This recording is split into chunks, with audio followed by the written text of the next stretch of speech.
You are now parked at Spangler Spring, named for the two natural springs that were located here at the time of the battle.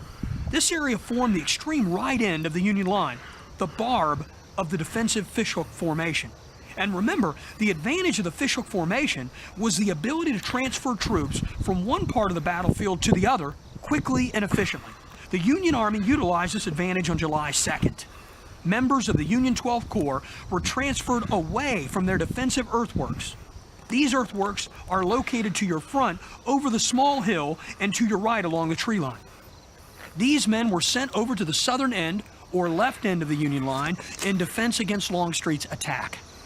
Imagine the shock they experienced when later that evening they returned to their position here, only to find the Confederates had moved in and occupied the ground. The Confederates had captured the protective breastworks on the evening of July 2nd, when Confederate General Ewell turned his demonstration into a full-fledged assault.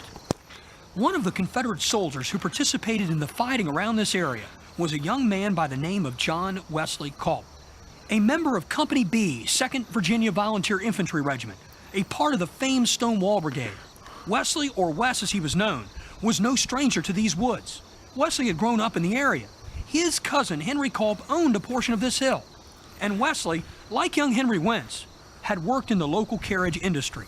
When Charles W. Hoffman's carriage business moved to Shepherdstown, Virginia, later West Virginia, in 1856, Wesley followed the business south.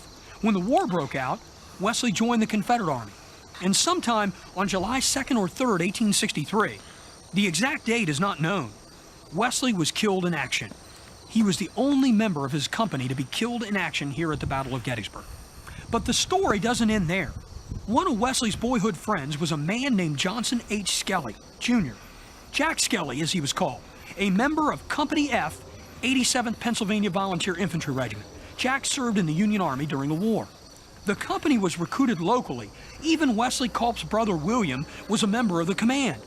The war literally split the Culp family.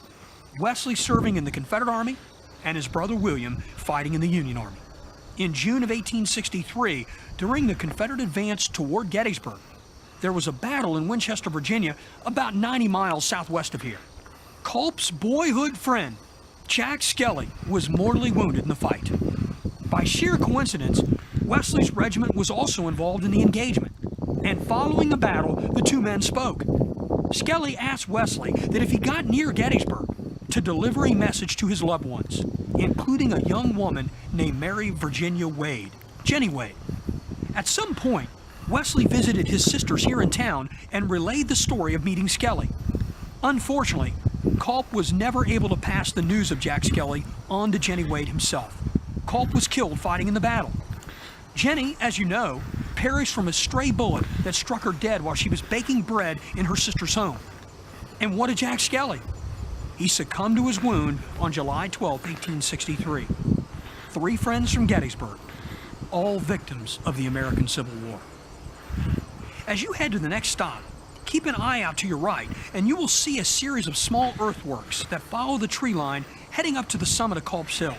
These trenches and breastworks were built by the men of the Union 12th Corps and played a significant role in allowing the Federals to prevent the Southern troops from Ewell's Corps from seizing the crest of Culp's Hill. The earthworks that you see here today are recreations.